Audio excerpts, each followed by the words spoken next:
तो hi guys, welcome back again in Phoebe engineers. तो guys, SSC JE के लिए हम तैयारी कर रहे थे और सोम का मैंने चैप्टर 1 पढ़ा दिया है। तीन पार्ट में चैप्टर बना है। काफ़ी लेंदी चैप्टर बना है। जनरली मैं जो वीडियोस कोशिश करता हूँ ऐसी सीरीज बनाने का जिसमें कम से कम टाइम में आप क्वेश्चंस की रिवीजन कर सको, क्वेश्चन की चीज़ों को पकड़ सको। ठीक है, जैसे बाकी सब्जेक्ट्स के मैंने बनाए वीडियो उस तरीके के। बट सोम में क्या है गाइस, एक तो सिलेबस बहुत ज़्यादा लेंदी है, बड़ा है। ठीक है। दूसरी प्रॉब्लम आती है इसमें कि अगर बेसिक्स नहीं क्लियर है ना, तो आप नहीं कर पाओगे। तो यही चैप्टर था, क्योंकि हम जानते हैं कोई भी सब्जेक्ट आप पढ़ते हो ना, तो उसका पहला जो चैप्टर होता है ना, वो बहुत लेंदी होता है। कोई भी सब्जेक्ट उठा लो, थर्मो उठा लो, टोम उठा लो, डोम उठा लो, कोई भी उठा लोगे, उसका पहला चैप्टर में बहुत दिमाग खराब होता है, क्योंकि बेसिक्स पूरा फर्स्ट चैप्टर में ही होता है किसी भी सब्जेक्ट का। तो उसमें टाइम लगता है। तो इसलिए ये फिर भी मैंने कोशिश किया है, काफ़ी चीज़ स्किप करके आपको बताया है, क्योंकि वो हमें एज अ जूनियर इंजीनियरिंग कहीं काम नहीं पड़ता है ना। तो मैं आपको वही चीज़ बताता हूँ जो आज से 8 से 10 साल के प्रीवियस ईयर क्वेश्चंस में जो पेपर में क्वेश्चंस आए रहते हैं, उसी से रिलेटेड मैंने आपको चीज़ें बताई हैं। तो वीडियो आप ज़रूर देखें, उसको देखने के बाद ही यहाँ पे आएँ, क्योंकि मैं अभी इस वीडियो में प्रीवियस ईयर क्वेश्चंस आपको कराने वाला हूँ। तो प्रीवियस ईयर क्वेश्चन करने से पहले गाइस बेसिक्स क्लियर होना चाहिए, वरना फँस जाओगे। मैं थोड़ी-सी तेज़ी से आपको यहाँ पे बताने वाला हूँ, बहुत तेज़ी से मैं, क्योंकि मेरे पास बहुत सारे क्वेश्चंस हैं और सारे क्वेश्चंस को करना मतलब टाइम पे, क्योंकि वीडियो 2 घंटे 3 घंटे की वीडियो तो बना नहीं सकता मैं। 1 घंटे के आस-पास मैं ये वीडियो बनाऊँगा और इसमें कोशिश करूँगा गाइस इंपॉर्टेंट क्वेश्चन्स को करने की, क्योंकि क्वेश्चन तो बहुत सारे हैं। देखते हैं, कोशिश करेंगे। अगर सब क्वेश्चन अगर 1 घंटे के अंदर हो गया तो अच्छी बात है, नहीं हुआ तो मैं थोड़ी-सी स्किप करके आपको चीज़ें यहाँ पे कराऊँगा। तो चलिए स्टार्ट करते हैं। कंटेंट पसंद आ रहा तो गाइज़ एक लाइक ज़रूर कीजिएगा, मेरी मेहनत को एक लाइक कीजिएगा, कमेंट करके आप करते हो कमेंट तो मुझे मोटिवेशन मिलता है। मैं कोशिश करता हूँ और जल्दी-जल्दी चीज़ों को अपलोड करूँ। चलिए गाइज़ स्टार्ट करते हैं। सो गाइस, ये कुछ क्वेश्चंस हैं जो मैं आपको यहाँ पे कराने वाला हूँ और चलिए स्टार्ट करते हैं। टाइम वेस्ट बिल्कुल नहीं करेंगे, बहुत तेजी से स्टार्ट करेंगे। The Poisson ratio for most of the material is close to. Generally मैंने जब पढ़ाया था तब आपको बताया था, जो डायलेटरल मटेरियल जो होते हैं उनके लिए जो पॉइजन रेशियो होता है वो 0 < 0.5 इसके बीच में होता है। और जो आइसोट्रोपिक टाइप के जो मटेरियल होते हैं उनका -1 से लेकर जो म्यू की वैल्यू होती है 0.5 तक होती है।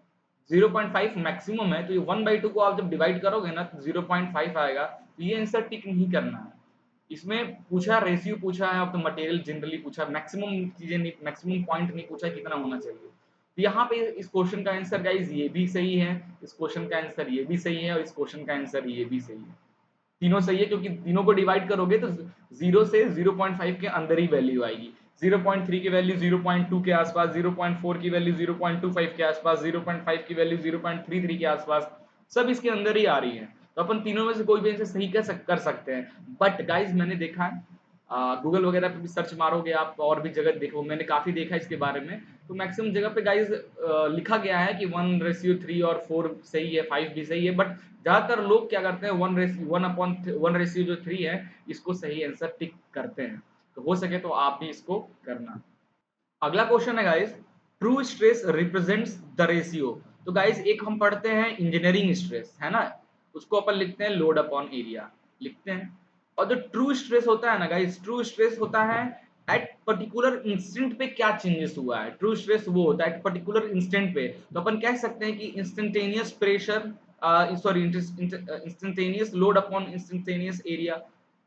वो इस जो अचानक से जो लोड लगा है एट इंस्टेंट पॉइंट पे क्या एरिया है, ठीक है, उस लोड की वजह से, उसको बोलते हैं ट्रू। तो यहाँ पे instantaneous load and instantaneous ratio area, that D option is correct. अगला क्वेश्चन है गाइस, ये क्वेश्चन है 1.4, sorry this, for which material the Poisson ratio is more than unity है। मोर देन यूनिटी भाई किसी का नहीं होता। अभी अपन ने पढ़ा पॉइजन रेशियो की जो वैल्यू होती है 0.5 तक होती है, तो मोर देन यूनिटी कैसे चला जाएगा, मतलब 1 के ऊपर कैसे चला जाएगा। नन ऑफ दिस ऑप्शन, ठीक है। अगला क्वेश्चन देखिए, the material which exhibit the same elastic properties in all the direction. तो अपन ने क्या बताया था, दो आपको मटेरियल जब पढ़ा रहा था तब मैं बताया था, किसी भी पॉइंट पे, किसी भी पॉइंट के हर डायरेक्शन में अगर इलास्टिक कांस्टेंट सेम हो, मतलब इधर भी E1 हो, इधर भी E1 हो, इधर भी E1 है, इस पॉइंट का पॉइंट 1 के लिए, फिर आपने पॉइंट 2 पे मार्क किया, इसके भी हर डायरेक्शन में इलास्टिक प्रॉपर्टी मान लीजिए E2 है, इधर भी E2 है और इधर भी E2 है, तो ऐसे मटेरियल को क्या कहते हैं? ऐसे मटेरियल को आइसोट्रोपिक कहते हैं। एक होमोजेनस होता है, एक आइसेंट्रोपिक होता है।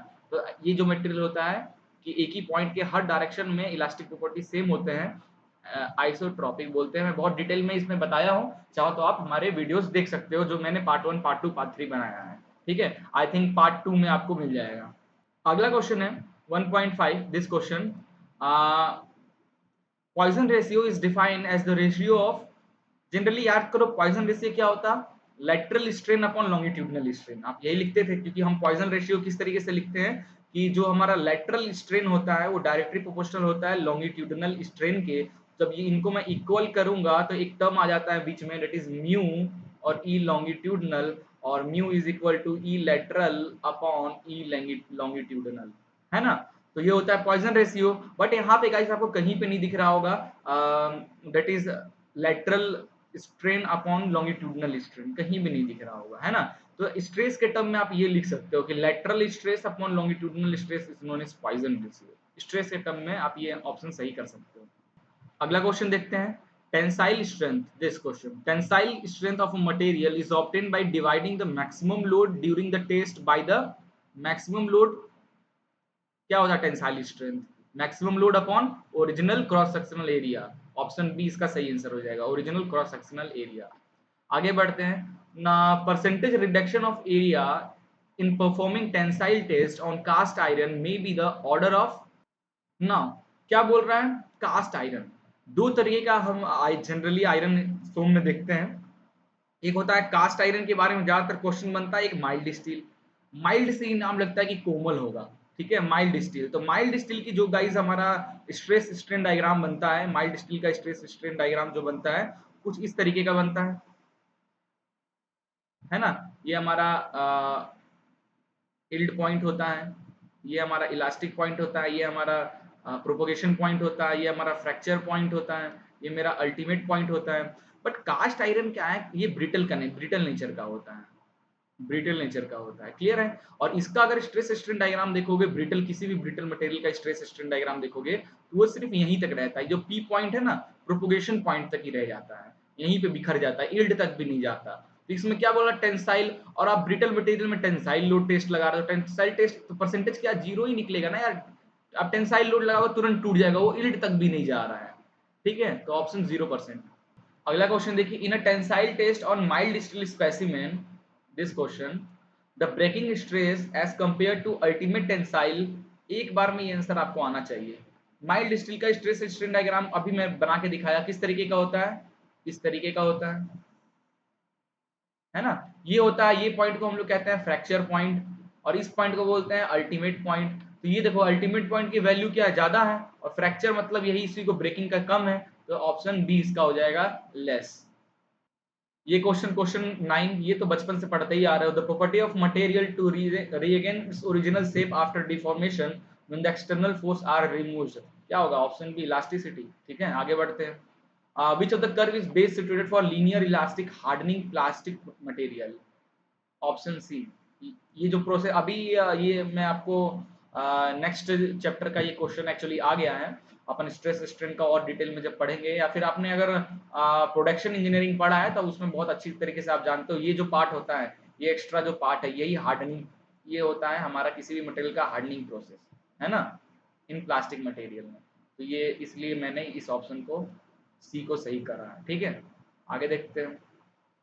Now, cross sectional of bar area 700 mm per square is subjected to an axial load as shown in the figure below. What is the value of stress in the section QR? Q और R इस section पे stress पूछ रहा है, ठीक है। तो ये क्वेश्चन तो बहुत आसानी से आप कर लोगे, ठीक है। कैसे करेंगे, पहले इस सेक्शन का लोड निकाल लें, बहुत आसान क्वेश्चन यार, अपन तो पार्ट 3 में यही सब चीजें तो हम पढ़ रहे थे। क्या करेंगे, इस सेक्शन को कट कीजिए और लेफ्ट में देखिए, ठीक है, इससे आपको लोड मिल जाएगा। इस सेक्शन को कट के देखिए, कट कीजिए और लेफ्ट में देखिए, या तो आप ऐसे भी कर लो, ये सेक्शन बना लो, ठीक है, that is section Q, this is section R. मैंने वो सेक्शन को बना लिया। अब देखो इस सेक्शन से ये लोड टेंसाइल है और ये कॉम्प्रेसिव है, ये ज्यादा है, तो जाहिर सी बात है यही लोड यहाँ से निकलेगा जो ज्यादा होगा। बट ये जो आएगा लोड की वैल्यू क्या हो जाएगी, ये टेंसाइल हो रहा है इससे और ये कॉम्प्रेसिव हो रहा है, तो दोनों का माइनस 49 माइनस 21 कर दो, तो ये आ जाएगा 28 किलो न्यूटन इधर की ओर लग रहा है। और सेम ये इधर क्या हो रहा है, कॉम्प्रेसिव हो रहा है और ये टेंसाइल, और टेंसाइल की वैल्यू ज्यादा है तो 63 माइनस 35 कर दोगे, यहाँ टेंसाइल लगेगा, दैट इज 28 किलो न्यूटन। ठीक है, ये आपका, और एरिया कितना दिया हुआ है, एरिया दिया है 700 mm स्क्वायर। तो क्या हो जाएगा इसका, stress is equal to load upon area. क्या लोड है इस पे, किधर भी कट करो, लेफ्ट देखो चाहे राइट देखो 28 ही दिखेगा, तो 28 किलो न्यूटन है, तो इसको एमएम में कन्वर्ट कीजिए, तो 28 इंटू 10 पावर किलो को 3 हो गया न्यूटन अपॉन 700 mm। ठीक है, तो इसको सॉल्व करोगे तो 40 न्यूटन पर एमएम आपका आएगा आंसर। ठीक है, 40 Newton per mm square, option है कहीं पे 40, ऑप्शन बी आपका सही हो जाएगा। ठीक है, नेक्स्ट क्वेश्चन देखिए, this question, the property of material states that it is rigid, the value of Poisson ratio for the particle is. भाई पॉइजन रेशियो, बॉडी में डिफॉर्मेशन है, पॉइजन रेशियो क्या होता है, डिफॉर्मेशन है ना। इस अपन पॉइजन रेशियो क्या पढ़ते हैं, पॉइजन रेशियो में अपन ये पढ़ते हैं कि लेटरल स्ट्रेन अपॉन लॉन्गिट्यूडनल, तो ये लेटरल और लॉन्गिट्यूडनल है क्या, डिफॉर्मेशन है। रिजिड बॉडी में डिफॉर्मेशन होता है क्या, रिजिड बॉडी में तो डिफॉर्मेशन होता ही नहीं, तो पॉइजन रेशियो कहां से आएगा, तो ऑप्शन कौन सा हो जाएगा, option A is your right answer, 0। ठीक है, now what is the following is, which of the following, this question, which of the following is correct option for validation of Hooke's law। Hooke's law के help से हमें ultimate भी मिलता है, breaking भी मिलता है, इलास्टिक भी मिलता है, तो ये हुक्स लॉ के अकॉर्डिंग लिमिट ऑफ प्रोपोर्शनलिटी, यहां तक इसकी लिमिट होती है हुक्स लॉ की। ठीक है, which of the following statements is correct for the modulus of resilience. Modulus of resilience अपन ने क्या पढ़ा था, मॉडुलस ऑफ रेजिलेंस, याद करो जल्दी से, क्या पढ़ा था modulus of resilience, last lecture में हमने पढ़ा था पार्ट 3 में मॉडुलस ऑफ रेजिलेंस। रेजिलेंस क्या होता है, इलास्टिक लिमिट से आपका, यस, इलास्टिक लिमिट से पहले बॉडी कितनी पावर मैक्सिमम एनर्जी को स्टोर कर सके, यही था हमारा। तो it is the ratio of maximum stress energy and unit volume, ये था क्या, हो सकता है ना। It is the ratio of maximum strain energy and unit volume, या it is the ratio of proof resilience and its volume, ये option सही होगा गाइस। मॉडुलस का जब भी बात आता है, मॉडुलस ऑफ रेजिलेंस आए या मॉडुलस ऑफ टफनेस आए, तो मॉडुलस ऑफ रेजिलेंस में प्रूफ, पहले तो रेजिलेंस पढ़ते हैं, रेजिलेंस के बाद हम प्रूफ रेजिलेंस पढ़ते हैं, प्रूफ रेजिलेंस के बाद हम पढ़ते हैं मॉडुलस ऑफ रेजिलेंस। तो मॉडुलस ऑफ रेजिलेंस क्या होगा, प्रूफ रेजिलेंस अपॉन वॉल्यूम, तो ये ऑप्शन सी आपका सही हो जाएगा। To which of the following is the proof stress related? वाह, proof stress related to yielding point, yield point of the material। ठीक है, now there is dash for a brittle material, no elastic, जो brittle material के लिए no elastic zone, no plastic zone, large elastic zone, large plastic zone, कौन सा option हो जाएगा सही, for brittle material there was no plastic zone। ठीक है, आगे बढ़ते हैं, अगला क्वेश्चन ये देखिए, the ability of body to absorb energy and to deform plastically without fracturing is known as creep, elasticity, plasticity या toughness। क्या पढ़े थे अपन, क्या, अगर इलास्टिक लिमिट से पहले जितनी एनर्जी स्टोर कर ले तो हो गया रेजिलेंस, और फ्रैक्चर होने से पहले जितनी एनर्जी स्टोर कर ले वो हो जाता है टफनेस, है ना। Choose the correct material which belongs to the category of high elastic, high elastic brass, glass, rubber या स्टील, क्या लगता है, आप बहुत लोग का आंसर यहाँ पे मार दे देंगे रबर, रबर को टिक कर देंगे, बट क्या लगता है इसका आंसर क्या होना चाहिए, that is steel guys. Steel ज्यादा इलास्टिसिटी होता है एज कंपेयर टू रबर, बहुत पहले ये थ्योरी कॉन्सेप्ट आप बहुत अच्छी तरीके से पढ़ चुके हो।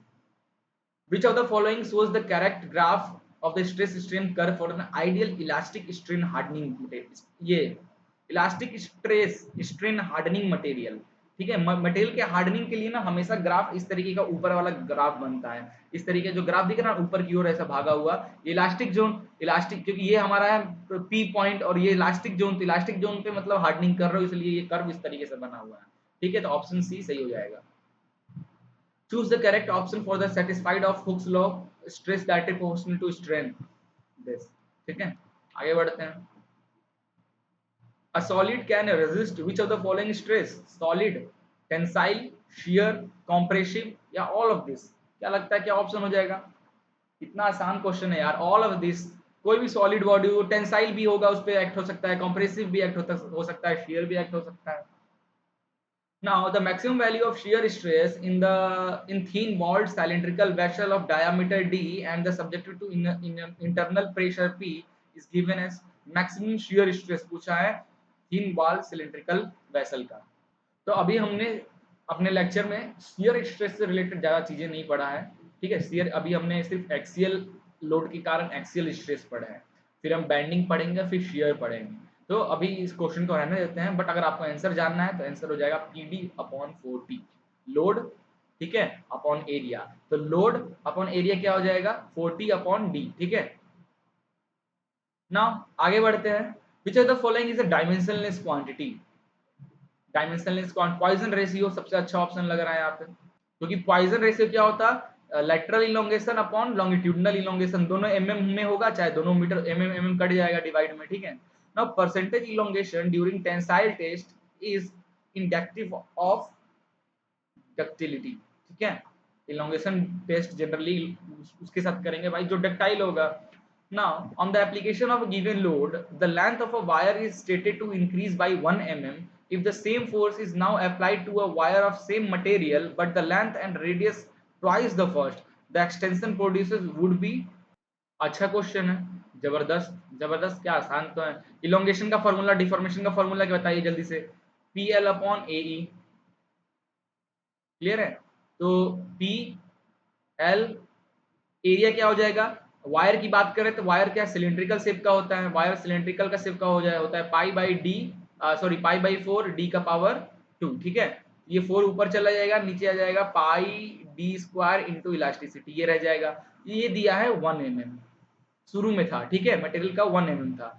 बाद में जो लेंथ था, पहले जो लेंथ था उससे डबल हो जाता है लेंथ, और जो डाया पहले था उससे डबल डाया हो जाता है। इन दैट केस इलोंगेशन क्या होगा? तो L की वैल्यू की जगह 2L रखिए यहाँ पे, तो 4 into P into 2L upon pi into D का स्क्वायर, मतलब 2D का स्क्वायर हो जाएगा, और 2D का स्क्वायर इट इज 2D का square it is 4D square into elasticity. ये 4 से ये 4 कैंसिल हो गया, ठीक है। 4 से 4 कैंसिल हो गया, बच्चा इधर 2 आगे कर लीजिए, ये PL upon pi D square into E. और ऐसे नहीं करते, ऐसे में थोड़ा सा गड़बड़ हो जाएगा, 4 से 4 कट गया, ओके।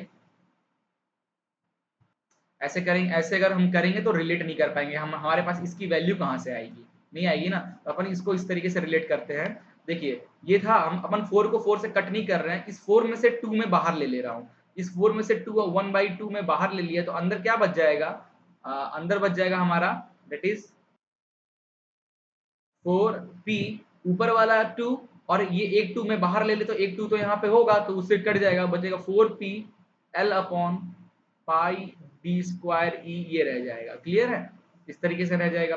अब देखो इसकी वैल्यू तो हमको पता है, पहले वाले की वैल्यू क्या थी, ये दोनों सेम ही है ना। इसकी वैल्यू 1 mm था, तो यहाँ पे पुट कर देंगे 1 mm, तो 1/2 हो जाएगा, दैट इज 0.5, ठीक है, ऑप्शन बी।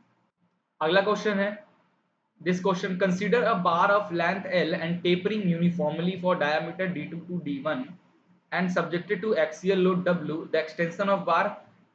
इसको, ये क्वेश्चन का आंसर तो मैं आपको एक ही बार में करके तो नहीं बताने वाला, डेरिवेशन आप इस पार्ट 3 में मैं बहुत अच्छी तरीके से, जब इस टेपर रॉड पे जब हमारा लोड लगता है, और ठीक है, अपन इसको याद करने का आपको एक ट्रिक बता रहा हूँ, ठीक है, याद करने का ट्रिक बता रहा हूँ। देखो जब हमारा नॉर्मल बार रहता है, नॉर्मल बार है, तो जब इस पे टेंसाइल लोड लगता है, इसका जो डिफॉर्मेशन हमारा आता है, दैट इज डिफॉर्मेशन जो आता है that is 4PL upon pi D square E, A E pi D square E, ये आता है। तो अगर ये टेपर हुआ, ठीक है, अगर ये टेपर हुआ और लोड P लगेगा, इन दैट केस जो डिफॉर्मेशन का फॉर्मूला बनेगा that is 4PL upon pi D1, क्योंकि इधर का डायमीटर अलग होगा, इधर का डायमीटर अलग होगा, D1 D2 और E, ये हो जाएगा। तो इससे ये समझ में आता है नॉर्मल तरीके के, इसको प्रिज्मेटिक बार बोलते हैं, इसको टेपर बार बोलते हैं। तो दोनों के बीच का रिलेशन ये होता है कि जो प्रिज्मेटिक बार का जो डाया होता है वो टेपर के डाया के इस तरीके से इक्वल होता है। तो प्रिज्मेटिक बार का जो डाया होता है वो रूट ऑफ d1 d2 के बराबर होता है। ठीक है, तो ये फॉर्मूला कहीं दिख रहा है आपको? d1 d2 डब्ल्यू ई ऊपर कैसे चला गया? ये डब्ल्यू से यहाँ पे लोड दिखा रहा है, डब्ल्यू इज लोड। ठीक है, यहाँ पे डब्ल्यू को लोड से दिखाया जा रहा है। तो क्या 4 W L pi d1, option A सही है। ठीक है, ऑप्शन है। नाउ अगला क्वेश्चन देखिए, poison ratio is used in, poison ratio is available for both 2 and 3 dimensional body. ठीक है, क्योंकि अपन दोनों पढ़ते हैं। Which is the correct expression? ओहो, दिस क्वेश्चन। चलिए, रिलेशन बता रहा है, तो आपको दो रिलेशन मैंने पढ़ाया था। ठीक है, दैट इज दो रिलेशन बताया था इलास्टिसिटी के बीच के दो relation, that is E is equal to 2k1, that is 2g1 plus mu, ये बताया था एक रिलेशन। एक रिलेशन में बताया था E is equal to 3k1 minus 2 mu, ये इलास्टिक वेयर ई इज क्या है? Young's modulus. जी क्या है आपका? G is the modulus of rigidity. Mu क्या है? Mu Poisson ratio. के क्या है आपका? Bulk modulus. ये रिलेशन होता है। तो इसमें से कौन सा रिलेशन सही है? कैसे आप देखिए, ये दोनों रिलेशन में से कोई बन रहा है। यहाँ पे 2c, यहाँ पे c दिखाया जा रहा है किस टर्म से? देखिए, यहाँ पे नॉमेनक्लेचर अलग है। ठीक है, अपन ने ये जो c है ना, ये c को अपन ने पढ़ा था k से। क्लियर है? नॉमेनक्लेचर c k है, वेयर जो m है ना वो शायद g है। देखिए, इन दोनों को रिलेशन करते हैं। तो अपन ये जो दिख रहा है 3k इस तरीके से, तो अपन क्या करते हैं, इसको ये दोनों का e का इक्वल है, इसको ऐसे लिख सकते हैं 2g1 plus mu is equal to 3k1 minus 2 mu, इस तरीके से लिख सकते हैं, है ना? अब इसको ऐसे कर लेते हैं कि जो वॉल्यूमेट्रिक स्ट्रेन होता है उसका फॉर्मूला हमने एक बनाया था, that is this rho upon E. ठीक है, 1 माइनस 2 अपॉन, ठीक है, म्यू को लिख सकते हैं 2 अपॉन एन, इस तरीके से। हाँ सॉरी, दैट इज फॉर्मूला होता है 1 माइनस 2 म्यू, 1 माइनस 2 म्यू होता है, या मतलब म्यू की वैल्यू 1 बाई एम यहाँ पे रखा है। ठीक है, तो ये फॉर्मूला हमारा आता है वॉल्यूमेट्रिक स्ट्रेन। इन हाइड्रोस्टैटिक कंडीशन में देखा जाए, इन हाइड्रोस्टैटिक कंडीशन, और ये जो फॉर्मूला है सिर्फ एक डायरेक्शन का है, तो इस तरीके से x होगा, y डायरेक्शन में भी होगा, z डायरेक्शन में होगा, तो इस तरीके से लिख सकते हैं। But in hydrostatic condition x direction में स्ट्रेस, y डायरेक्शन में स्ट्रेस और z डायरेक्शन में स्ट्रेस ऑल आर इक्वल। ठीक है, अपन जो पढ़ते हैं लिक्विड वाले में। ठीक है, कौन सा लॉ पढ़ते हैं ना प्रेशर में, प्लैंक्स लॉ, इस तरीके कोई। ठीक है, तो देयर फॉर द ईवी की जो वैल्यू हो जाएगी वो कितना आ जाएगा? तीनों प्लस हो जाएंगे, तो ये हो जाएगा 3 rho upon E 1 minus 2 upon M, ये हो जाएगा। क्लियर है? ये ऑप्शन कहीं दिख रहा है? और 3 रो अपॉन क्या है? Rho upon E. ठीक है, तो E V is equal to stress upon this 3 rho upon E, मतलब stress upon this is equal to क्या होता है? स्ट्रेन, है ना? ये हो जाएगा यहाँ पे। और ये क्या, ये वॉल्यूमेट्रिक स्ट्रेन है ना गाइस? एक मिनट, यहाँ कहीं गड़बड़ हो रहा है। हमें ई की वैल्यू चाहिए। इसको मैं इस तरीके से बताता हूँ गाइस, अपन चलते हैं पेज पे, ज़्यादा अच्छे से कर लेंगे। ठीक है, यहाँ पे समझ में नहीं आ रहा होगा। देखिए,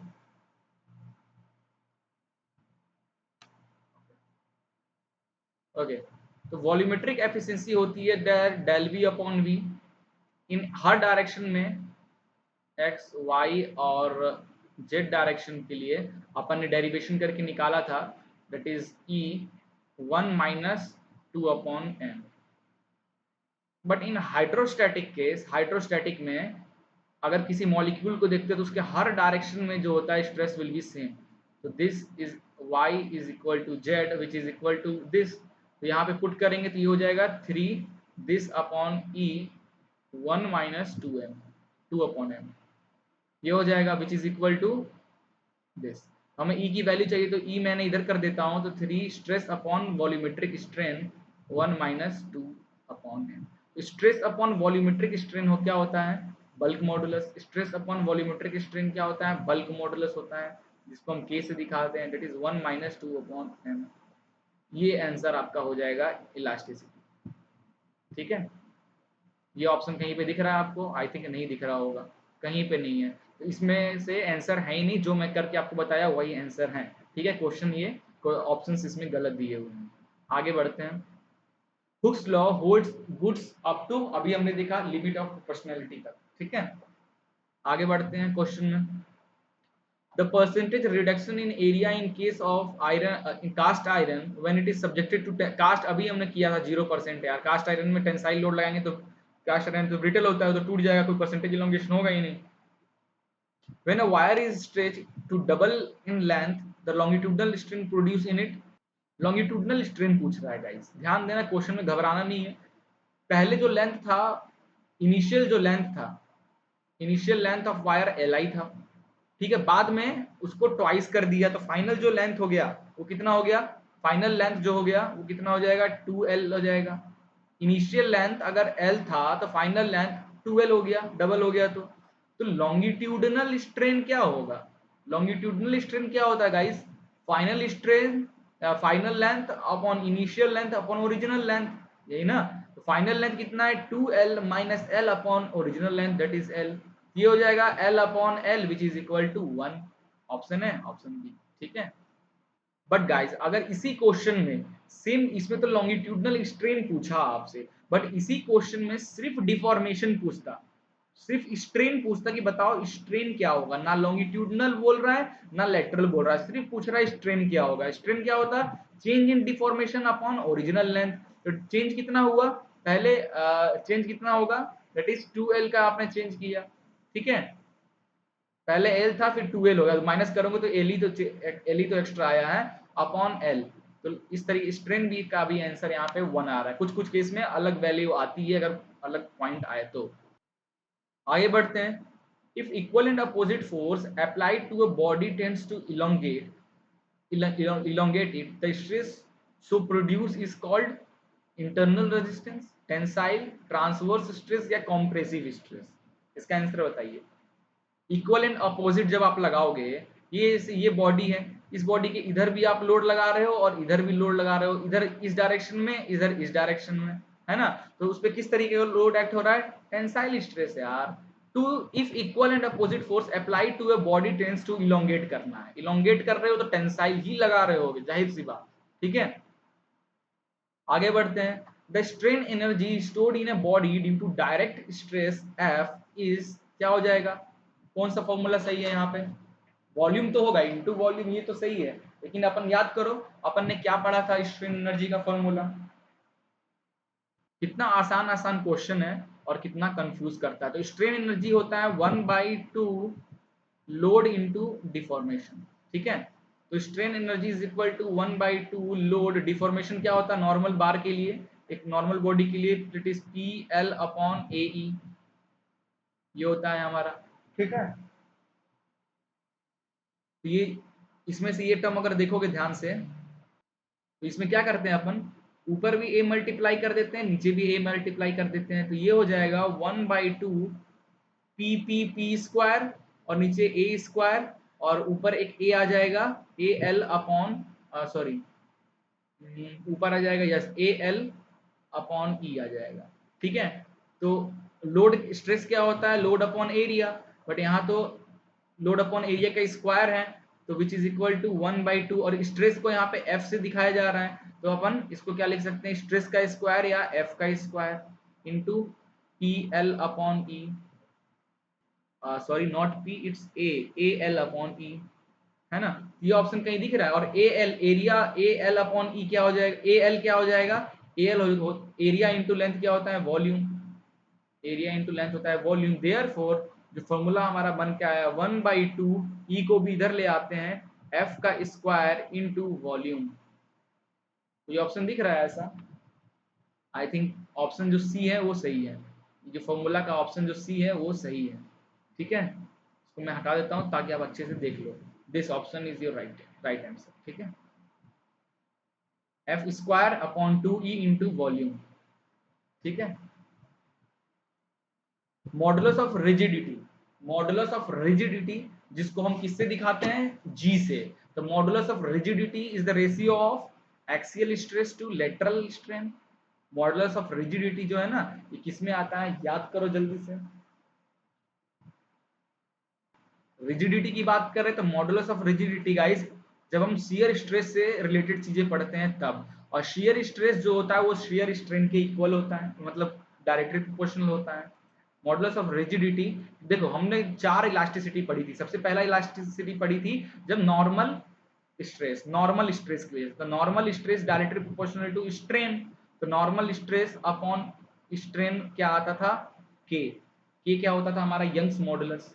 फिर हमने देखा था शियर स्ट्रेस से related, shear stress is directly proportional to shear strain, तो shear stress upon shear strain is equal to जी।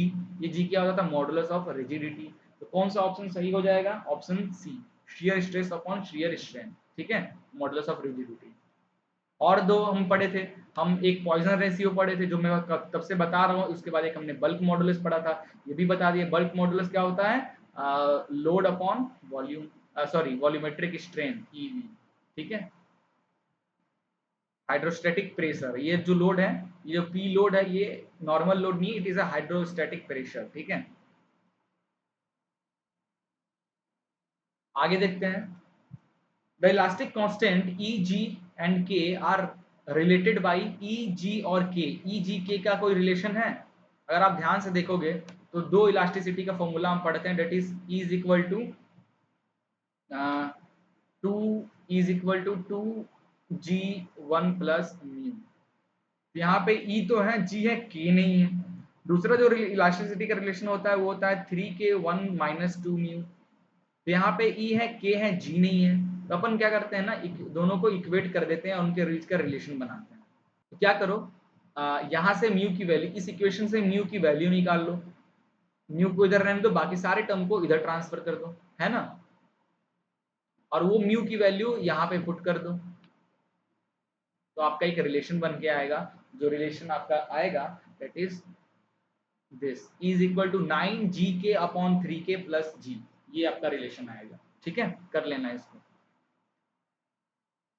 अगला क्वेश्चन है, इन cylindrical rod of length L diameter D is rigid fixed at its upper end and hang vertically, the elongation produced in the rod due to self weight।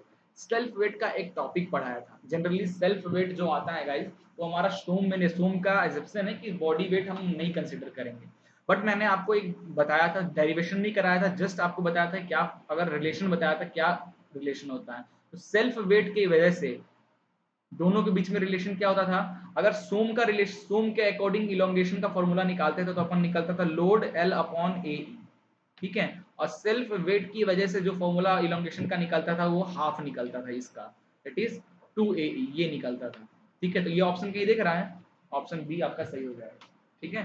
Half होता है हमेशा self weight सोम के wait elongation से, ठीक है, याद रखना ये चीज। अगला question, true stress represent the ratio of, true stress represent the ratio of instantaneous load upon instantaneous area, शुरू में ही बताया था, ठीक है। विच, क्योंकि ट्रू स्ट्रेस, नॉर्मल स्ट्रेस क्या होता है, लोड अपॉन एरिया, तो ट्रू स्ट्रेस क्या होगा, इंजीनियरिंग स्ट्रेस होता है लोड अपॉन एरिया, तो ट्रू स्ट्रेस क्या हो जाएगा, इंस्टेंट पॉइंट पे जो इंस्टेंट एरिया होगा वो, तो इंस्टेंट पॉइंट पे जो लोड लगा रहा है उससे इंस्टेंट एरिया जो, ठीक है। Which of the material highest value of Poisson ratio, rubber, copper, steel, direct आप अच्छा हाईएस्ट पॉइजन रेशियो पूछ रहा है ना, तो पॉइजन रेशियो क्या होता है भाई, Poisson ratio that is lateral strain upon longitudinal strain. तो लेटरल स्ट्रेन और लॉन्गिट्यूडनल स्ट्रेन, सबसे ज्यादा लॉन्गिट्यूडनल स्ट्रेन हमारे रबर में आता है, लॉन्गिट्यूडनल स्ट्रेन सबसे ज्यादा रबर में आता है, ठीक है। तो आप ऑप्शन ए कर सकते हो, ठीक है। रबर का जो पॉइजन रेशियो निकलता है गाइस वो होता है 0.48, ठीक है। मैं यहाँ पे लिख देता हूँ ताकि अगर कोई क्वेश्चन फिर से कभी आए फ्यूचर में तो आप कर लो।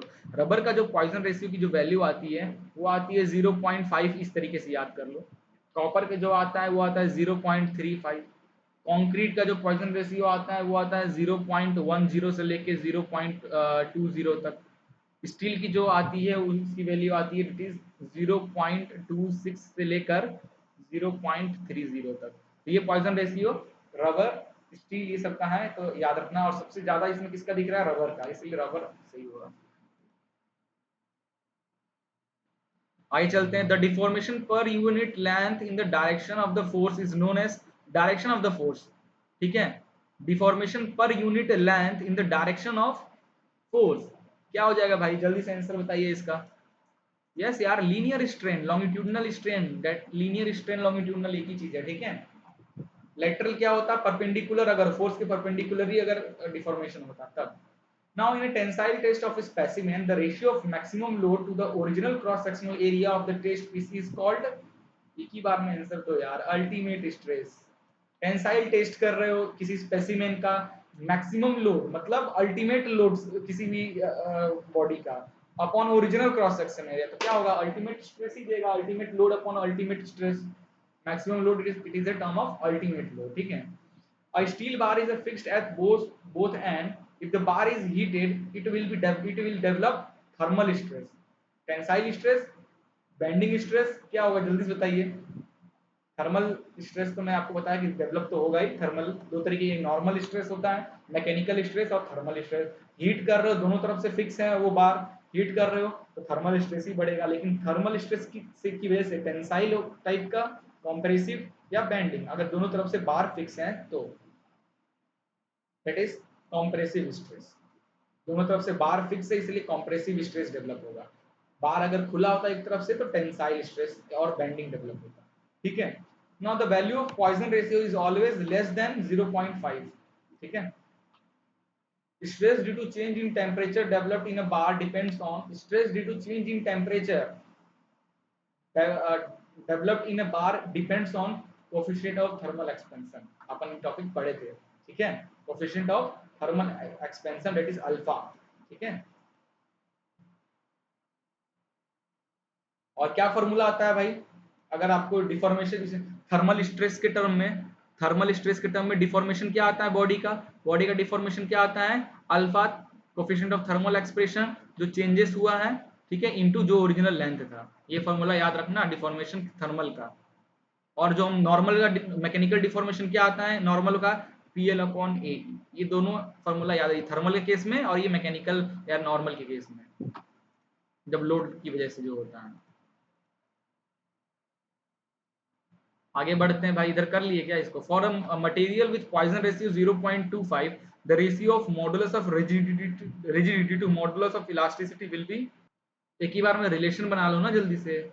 ये देखो, ये relation is equal to 2g 1 plus mu, ये पॉइजन रेशियो है। ठीक है, ये है क्या है? That is modulus of elasticity, और ये क्या है? That is modulus of rigidity. ठीक है, तो E upon G is equal to 2 1 plus mu की वैल्यू क्या है भाई? कहाँ है? 0.25। ठीक है, इनको सॉल्व करो और इसको उल्टा कर दो। जी अपॉन ई पूछा है, रिजिडिटी अपॉन जो भी इसका आंसर आएगा दैट इज 1.25, और मल्टीप्लाई कर दो तो 2.40 के आसपास इस तरीके कुछ आंसर आएगा। 0.4 के आसपास, सॉरी, इसको उल्टा कर दो, 1 से इसको डिवाइड करोगे तो 0.4 के आसपास। तो ऑप्शन ए आपका सही हो जाएगा।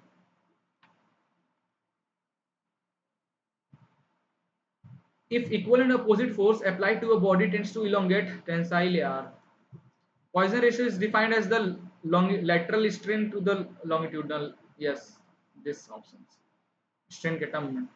The diameter of core of circular section is given as d/2 d/3 और d/4।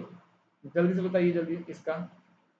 The diameter of core of a circular section. ठीक है, जैसे एक हमारा सर्कुलर ये है, इसका कोर मतलब अंदर की बात कर रहा है, तो ये अंदर की बात का ये क्या होता है? डायमीटर का दैट इज 8, जो भी डायमीटर होगा अपॉन 8, डी अपॉन 8। ठीक है, याद रखना, डी अपॉन 8 ऑप्शन है इसमें। डी अपॉन 8 कोर का रेडियस होता है। ठीक है, किसी भी सर्कुलर बार ले लो, अगर उसके कोर का अगर रेडियस क्या होता है? कोर जो अंदर वाला जो पार्ट है, कोर सेंटर पार्ट, उसका जो रेडियस होता है गाइस वो होता है डी अपॉन 8। तो डायामीटर क्या हो जाएगा इसका? 2d अपॉन कट जाएगा तो d अपॉन 4 आ जाएगा ऑप्शन। तो ऑप्शन डी आपका सही हो जाएगा। ठीक है, कुछ चीजें हमें रटनी पड़ती है। जियोग्राफी पढ़ रहे होगे ना, अर्थ के कोर को किस तरीके से करते हैं, वैसा ही। In a composite bar the resultant strain produced will be composite bar, the resultant strain produced will be same as the strain produced in each bar. Yes, option A। Composite bar क्या कह रहा है? Composite बार का मतलब क्या होगा guys? एक हमारा स्टील होगा और साथ में क्या लगा होगा? कॉपर लगा होगा। तो दोनों में जो स्ट्रेन डेवलप होगा वो आपस में एक दूसरे को कैंसिल करके एक पर्टिकुलर इंस्टेंट तक ही एक्सटेंड स्ट्रेन डेवलप होगा। तो same as the strain produce in each bar. ठीक है। In a homogeneous isentropic elastic material, the modulus of elasticity E, the term G and K is equal to, फिर से वही दो elasticity का कीजिए और रिलेशन बनाइए जो अपन का ऊपर ऑलरेडी आ चुका था इसका आंसर। ठीक है, क्या रिलेशन निकलता है? 9 kg G प्लस 3 k। क्या है? Modulus of elasticity. G क्या है? Modulus of rigidity. ठीक है, ये रिलेशन निकलता है। दोनों को कर कर आप सॉल्व कर सकते हैं आराम से। Volumetric strain of the rectangular body subjected to an axial force in terms of linear strain E and Poisson ratio mu is equal to volumetric strain for a rectangular body subjected to an axial force in terms of linear strain मतलब longitudinal strain and Poisson ratio। देखिए कैसे solve होगा, आसान question है। Normal बार का volumetric strain की formula क्या निकलता है? ये निकलता है del X sigma X sigma Y और सिग्मा जेड तीनों डायरेक्शन में अपॉन ई 1 - 2 म्यू। ये फॉर्मूला होता है एक्स वाई और जेड डायरेक्शन के लिए वॉल्यूमेट्रिक स्ट्रेन कोई भी नॉर्मल रेक्टेंगुलर बार के लिए। ठीक है, बट क्या कह रहा है कि इन terms of linear strain, linear strain मतलब सिर्फ लॉन्गिट्यूडनल स्ट्रेन डेवलप हो रहा है उसमें, एक्स डायरेक्शन में स्ट्रेस डेवलप हो रहा है और वाई और जेड डायरेक्शन में जो स्ट्रेस है वो जीरो हो रहा है क्योंकि वो लेटरल है। ये दोनों क्या है? लेटरल है, ये लॉन्गिट्यूडनल है। यहाँ पे क्या फॉर्मूला आएगा? Date is sigma upon E 1 - 2 है ना। देयरफॉर जो वॉल्यूमेट्रिक स्ट्रेन है, स्ट्रेस अपॉन इलास्टिक मॉडुलस क्या हो जाएगा? स्ट्रेन 1 - 2। कौन सा ऑप्शन सही है? तो दिख रहा है इस तरीके का 1 - 2 ऑप्शन बी सही हो गया। The relation between Young's modulus, shear modulus and Poisson ratio वी लिखा है। जनरली यहाँ पॉइजन रेशियो को वी से बोला जा रहा है, अपन म्यू से पढ़ते हैं। इस correctly given by the expression, दो इलास्टिक इक्वेशन आपको बताया, दोनों में हेर फेर घुमाते रहो, आपका आंसर निकल जाएगा। ठीक है, और इसका जो आंसर आएगा that is option B, this. ठीक है। In two-dimensional stress strain analysis, the shear strain component yxy along the xy plane is written as two system को किस तरीके से लिखते हैं भाई? XY प्लेन का लिखना है ना, तो XY प्लेन का ऑप्शन दिस। ठीक है, two dimensional stress strain analysis, the shear strain component this along XY plane is written as ये। ठीक है, ये जनरली बहुत ऐसे क्वेश्चन आते नहीं है, एक आध क्वेश्चन कभी कभार ऐसे पूछ देता है। इसके लिए 2D में और भी डिटेल में आप पढ़ते तो आपको ये निकलता, या फिर आगे स्ट्रेस स्ट्रेन जब हम पढ़ेंगे ना तो उसमें हम ये चीजें आपको बताऊंगा, तब आपको याद आ जाएगा। Now a load of 2000 kg apply to a brass cylinder, 40 metre long, diameter दिया हुआ है, लेंथ ऑफ इतना दिया है एंड डायामीटर इतना दिया है, पॉइजन रेशियो ऑफ ब्रास। चलिए ये कर लो, ये क्वेश्चन, इसको मैं सॉल्व नहीं करने वाला। ठीक है, सॉल्व नहीं करने वाला भाई, एक बार में इसका आंसर आ जाना चाहिए। कैसे? पॉइजन रेशियो क्या होता है पहले ये बताओ? Lateral strain upon longitudinal strain. यहाँ पे इस इन दिस केस ये लोड W है, लोड से लेना ही देना नहीं इसका। Applied a brass cylinder 40 metre long है एंड 10 सेंटीमीटर डायामीटर है, cause the length of length increase हो रहा है, तो length increases to 0.8 centimetre and diameter decreases to इतना। तो लेटरल स्ट्रेन डायामीटर की बात करता है, तो लेटरल स्ट्रेन क्या हो जाएगा? Change in diameter upon original diameter, और लॉन्गिट्यूडनल क्या होगा? Change in length upon original length. सारी वैल्यू दी हुई है, वैल्यू को पुट करो और आपका आंसर आ जाएगा 0.025 के आसपास। ठीक है, बहुत क्वेश्चन है guys. Modulus of rigidity, modulus of rigidity is defined as the ratio of, क्या होता है भाई? कितनी बार बताया मैंने modulus of rigidity? Shear stress upon shear strain. After cold forming steel ball are subjected to normalizing. Cold forming के बाद, अच्छा यहाँ पे बता दे रहा हूँ, वैसे तो आप ये क्वेश्चन जो आया है ये क्वेश्चन हमारा प्रोडक्शन इंजीनियरिंग से ये पूछ दिया गया है, बट आसान क्वेश्चन है, आप इसको बता सकते हो। कोल्ड फॉर्मिंग के बाद हमेशा हम स्ट्रेस रिलाइविंग करते हैं, ठीक है। Stress concentration, okay, stress concentration in static loading is now, क्या आंसर हो जाएगा? Stress concentration in static loading is more serious in brittle material.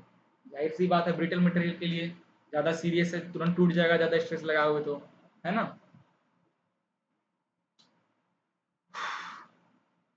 Next question, if the value of Poisson ratio is 0 then that means the material is rigid। हाँ, material is rigid. कौन सा option हो सकता है? Poisson ratio की value 0 है, मतलब rigid में डिफॉर्मेशन नहीं हो रहा है, तो ऑप्शन ए इसके अकॉर्डिंग तो सही लग रहा है हमारा। The material is perfectly, if the value of Poisson is, then it means that the material is rigid, the material is perfectly plastic, there is no longitudinal strain in the material, none of this। यार देखो, none of this नहीं, यहाँ पे all of this option होना चाहिए था। Rigid body में कोई भी डिफॉर्मेशन नहीं होता, Poisson ratio 0। Material perfectly plastic है तो इलास्टिसिटी नहीं होगा, Poisson ratio 0। Longitudinal, there is, अगर लॉन्गिट्यूडनल स्ट्रेन हो ही नहीं रहा है, पॉइजन रेशियो क्या होता है? लेटरल अपॉन लॉन्गिट्यूडनल, लॉन्गिट्यूडनल नहीं हो रहा है तो Poisson 0। All of this option होना था, नॉन ऑफ दिस की जगह पे। 46 देखते हैं क्या है। The stress produce by a suddenly applied load as compare to produce the same load when applied gradually, उन दोनों के बीच में कितने का डिफरेंस होता है?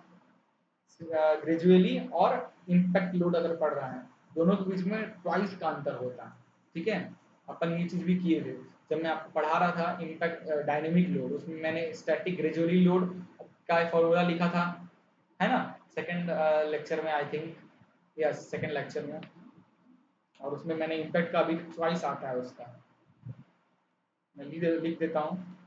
जो हमारा इम्पैक्ट स्ट्रेस जो होता है ना, twice of static stress, this, ठीक है। The property of material which enables it to resist fracture due to high impact load is known as toughness। Fracture है तो टफनेस, अगर यही इलास्टिसिटी होता तो हम टिक मारते resilience. Resilience of material is important when it is subjected to, when it is subjected to, yes यार, option this, shock loading. Shock loading के लिए रेजिलेंस रहता है जनरली, ठीक है। Hooke's law holds goods up to limit of proportionality। Deformation per unit length in the direction of force is known as linear strain, longitudinal strain या linear strain। A thin mild steel wire is loaded by adding load in equal increment till its break। The extension noted with increasing load will behave as under uniform throughout increase। क्या option हो जाएगा? जल्दी से बताइए इसका answer.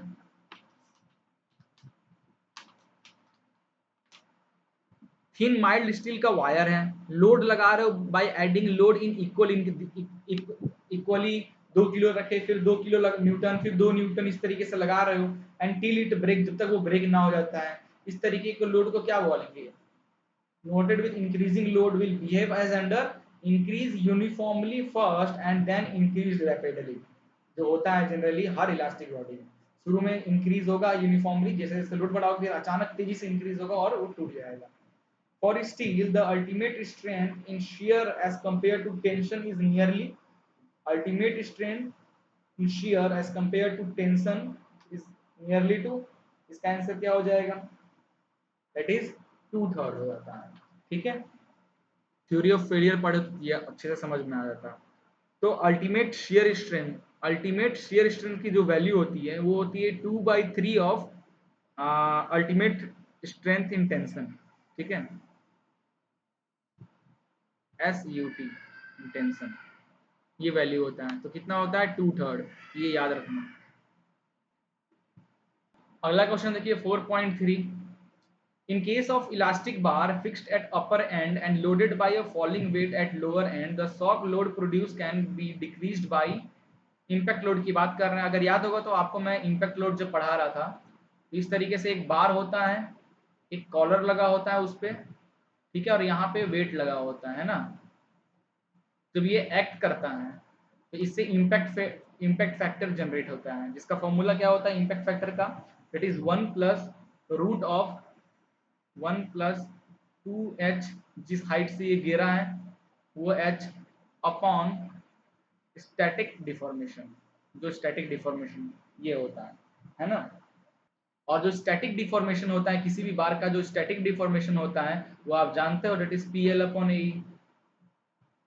तो static deformation की value अगर हम यहाँ पे पुट करें तो न्यू फॉर्मूला जो आता है इम्पैक्ट फैक्टर का, वो क्या बन के आ जाएगा 1 + √2AEH/PL, ये हो जाएगा। तो यहाँ पे अगर आप ध्यान से देखोगे तो एरिया जो है क्रॉस सेक्शनल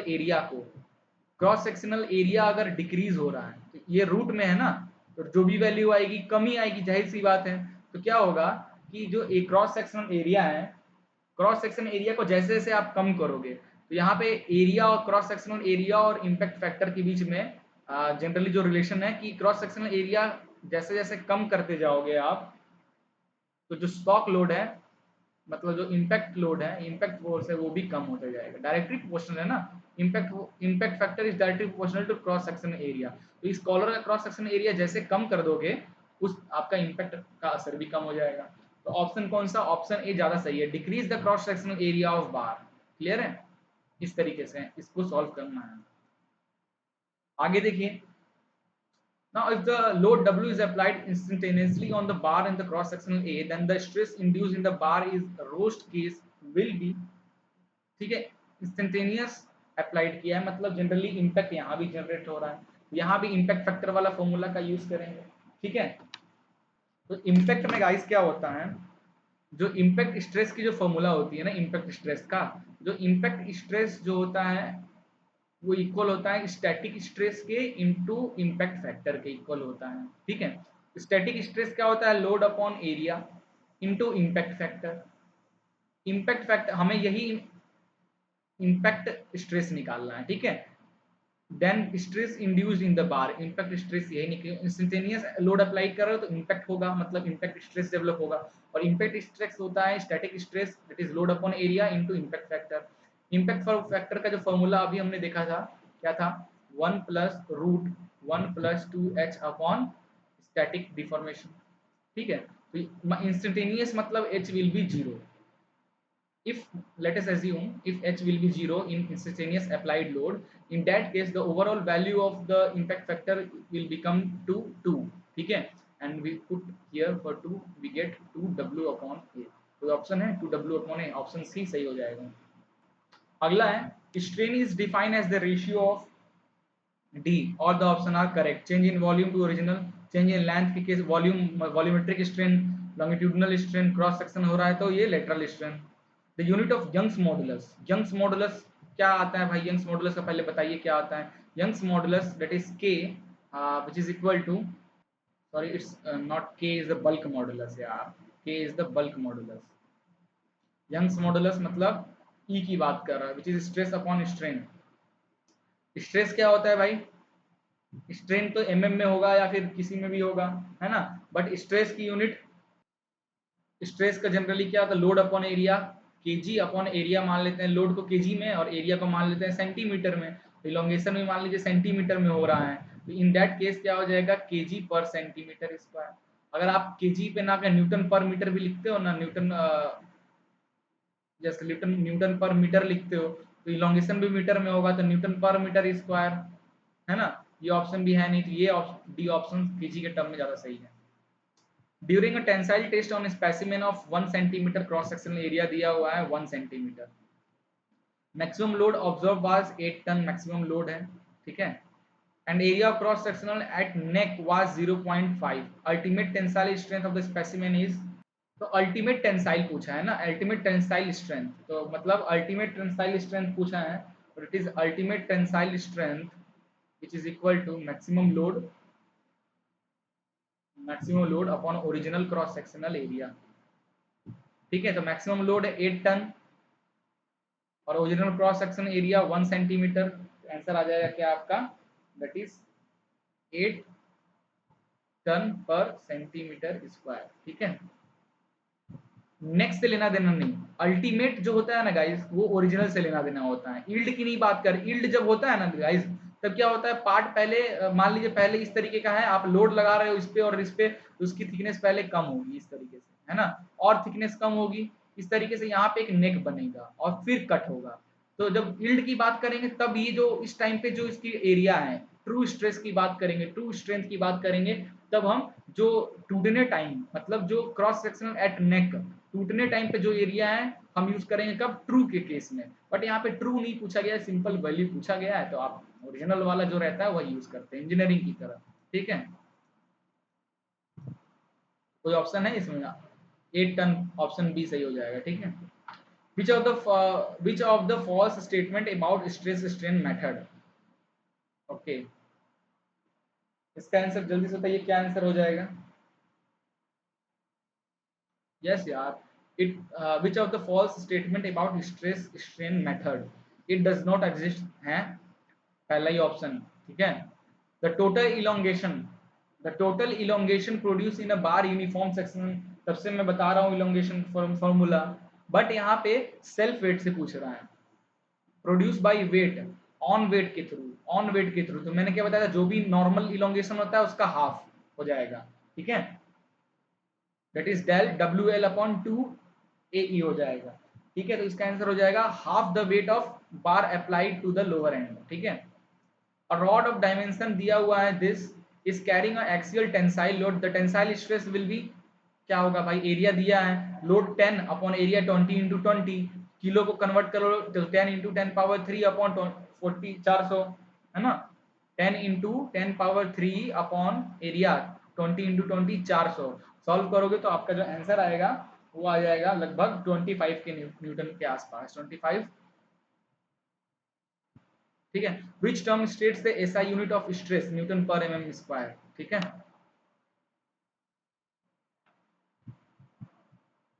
अगला देखिए, what is the formula for elongation of a conical bar with length L and self weight W due to its self weight. देखो, वैसे तो देखा जाए कोई भी कॉनिकल पूछ रहा है तो यहाँ पे कोई न्यूमेरिकल नहीं करना है, इसलिए आप डायरेक्ट ट्रिक लगा सकते हो। अभी मैंने स्टार्टिंग में क्वेश्चन जब कराया था, मैंने एक सिंपल बार और टेपर बार के बीच में बताया था उसका हाफ होता है डिफॉर्मेशन, तो यहाँ भी डब्ल्यू एल अपॉन 2 AE जो है, yes, W L upon 2 AE maximum जो पॉइंट में है उससे ये आंसर हो जाएगा, क्योंकि कोनिकल है, तो कोनिकल में एक तरफ मैक्सिमम डाया होगा, दूसरी तरफ मिनिमम डाया होगा, दूसरी तरफ डाया होगा ही नहीं, तो एरिया कौन सा लेंगे हम, जो मैक्सिमम होगा, कोनिकल है ना गाइस। अगर टेपर होता तो फिर अपन मैक्सिमम मिनिमम कुछ नहीं लिखते, अगर टेपर होता ना इस तरीके का तो हम मैक्सिमम मिनिमम नहीं लिखते, डायरेक्ट लिखते W L upon 2 AE, but ये कोनिकल है। ठीक है, कोनिकल इस तरीके का कोनिकल है, तो इधर तो डायमीटर है ही नहीं, तो मैक्सिमम एरिया तो इधर का ही है, तो अपन अंदाज से ये आंसर टिक कर सकते हैं, पर इसका डेरिवेशन। ठीक है, अगर कुछ न्यूमेरिकल अगर आगे आता है गाइस तो मैं आपको डेरिवेशन बताऊंगा, अदरवाइज कोई जानने की जरूरत नहीं है डेरिवेशन किस तरीके से करते हैं सेल्फ वेट वाले। ठीक है, अगर देखता हूँ आगे न्यूमेरिकल आएगा इस टॉपिक पे, फिर मैं आपको पूरा डेरिवेशन के साथ बताऊंगा कोनिकल का, जैसे इसका बताया था ना वैसे ही कोनिकल का ही होगा, बट इसमें क्या है, इस तरफ का कोई डाया ही नहीं लेंगे हम। ठीक है, चलिए आगे बढ़ते हैं। What will be the value of Poisson ratio of the elasticity and rigidity of material is इतना, ये तो आप एक बार में कर सकते हो, चलिए सॉल्व कीजिए, खुद कीजिए सॉल्व इसका आंसर। इलास्टिसिटी दिया है और रिजिडिटी ऑफ मटेरियल ई का वैल्यू और रिजिडिटी दैट इज जी का वैल्यू दिया है, कितना आसान है यार, एक बार में कर लो इसका, मैं लिख देता हूँ कर लेना। ठीक है, फॉर्मूला क्या है, ई इज इक्वल टू क्या होता है, 2G1 प्लस म्यू, जी है ई है, वैल्यू दिया हुआ है, पुट करो म्यू निकल जाएगा पॉइजन रेशियो, और जो आंसर आएगा वो निकलेगा 0.5 के आसपास। ठीक है, आगे बढ़ते हैं। Which of the formula correct to depict the elongation in a composite body, composite body का इलोंगेशन, खूब सारी बॉडी अगर लास्ट साथ में लगी हुई है तो एरिया, कंपोजिट बॉडी है तो एरिया भी तो सेम होगा, इलास्टिसिटी सबका, लोड सब पे बराबर, एरिया अलग हो सकता है ना। Which formula character depends the elongation in composite body. Composite body है ना गाइस, तो ये ऑप्शन ज्यादा सही है क्योंकि लोड तो बराबर ही लग रहा होगा, है ना, बट इलोंगेशन सबकी बॉडी की इलास्टिसिटी भी सेम है। क्लियर है? ऑप्शन देख के समझो, लोड तो सब में बराबर ही लग रहा है, ई की वैल्यू भी सेम है। एरिया की बात की, माइनस वाले टर्म तो होंगे ही, ठीक है। एरिया, एरिया अच्छा यहाँ पे एरिया चेंज है तो लेंथ चेंज नहीं होगा, वाह सही बात है। ठीक है, कंपोजिट बॉडी है तो हर चीज डिफरेंस होगा, मतलब इस तरीके का डायग्राम है, इस तरीके की बॉडी है। तो लोड इस पे सबका वैल्यू ई सबका सब सेम होगा, मतलब यंग्स मॉडुलस सबका सेम होगा, लोड सब पे सेम लग रहा है। इसका L1 मान लीजिए लेंथ, इसका L2 मान लीजिए लेंथ, इसका L3 मान लीजिए लेंथ। एक का डिफॉर्मेशन क्या होगा, that is P L1 upon E A1। तो इस तरीके से सारे का निकाल लो, P L2 upon E A2, इस तरीके से कॉमन ले लोगे तो क्या P अपॉन E तो बाहर हो जाएगा, अंदर क्या बचेगा L1 upon A1 plus L2 upon A2 plus L3 upon A3। तो ऑप्शन ए ज्यादा सही है, ठीक है। अगला क्वेश्चन देखिए, अगला क्वेश्चन भी गाइस बहुत आसान है, क्वेश्चन को देखिए आप खुद ही करोगे, ये क्वेश्चन तो मैं आपको नहीं बताने वाला। If a load of 40 kilo Newton, kilo है तो 10 पावर 3 तुरंत कर लो।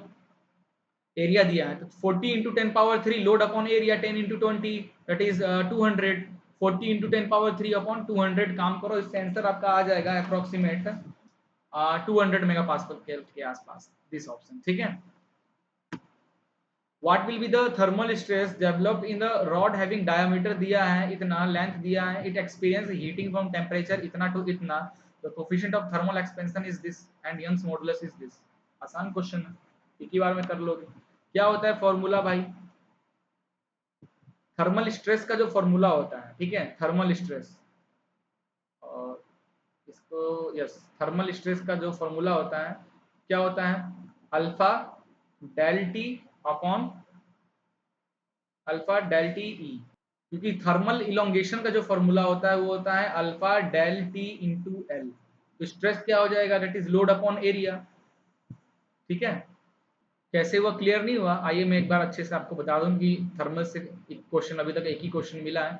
जनरली थर्मल डिफॉर्मेशन जो होता है वो मैं तब से बता रहा हूँ, अल्फा डेल ई और एल होता है। स्ट्रेस और स्ट्रेन के बीच में ये रिलेशन होता है, ठीक है, ये रिलेशन होता है। स्ट्रेस आपको निकालना है विच इज इक्वल टू ई रहेगा स्ट्रेन। स्ट्रेन क्या होता है, change in deformation upon original length, ये होता है। तो ई डिफॉर्मेशन कितना है, अल्फा डेल टी, सॉरी ई लिखा हूं क्या, ये डेल टी है, अल्फा डेल टी और एल अपॉन एल, एल से एल कट गया और थर्मल स्ट्रेस की जो वैल्यू आ गई वो आ गई ई अल्फा डेल टी। ई की वैल्यू दी रखी गई है, इस अल्फा की वैल्यू ये रहा, ठीक है, और ई के वैल्यू 250 गीगा पास्कल दिया हुआ है, और टेम्परेचर चेंज डेल टी की वैल्यू 200 माइनस 50, ठीक है, ये भी दे रखा गया है। पुट कीजिए, आंसर आ जाएगा आपका, ठीक है।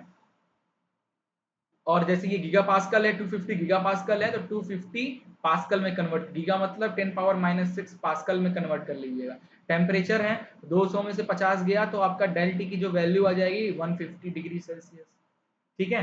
और आपका क्या क्या है इसमें, सॉरी गीगा पास्कल में, okay okay okay sorry, giga pascal है ना, 10 power 3 pascal, 250 into 10 power 3 pascal, और आपका अल्फा की वैल्यू 10 इंटू 10 पावर माइनस 6 दिया ही हुआ है, पुट कीजिए और आपका आंसर आ जाएगा 375 के आसपास, ठीक है। बहुत क्वेश्चन है गाइस अभी तो। और रॉड विथ लेंथ ऑफ 100 दिया है, डाया इतना दिया है, एक्सियल पुल इतना लग रहा है, व्हाट इज द स्ट्रेस, और रॉड लेंथ इतना है, डाया इतना है, ठीक है। तो यही तो एरिया, यही तो होता है भाई।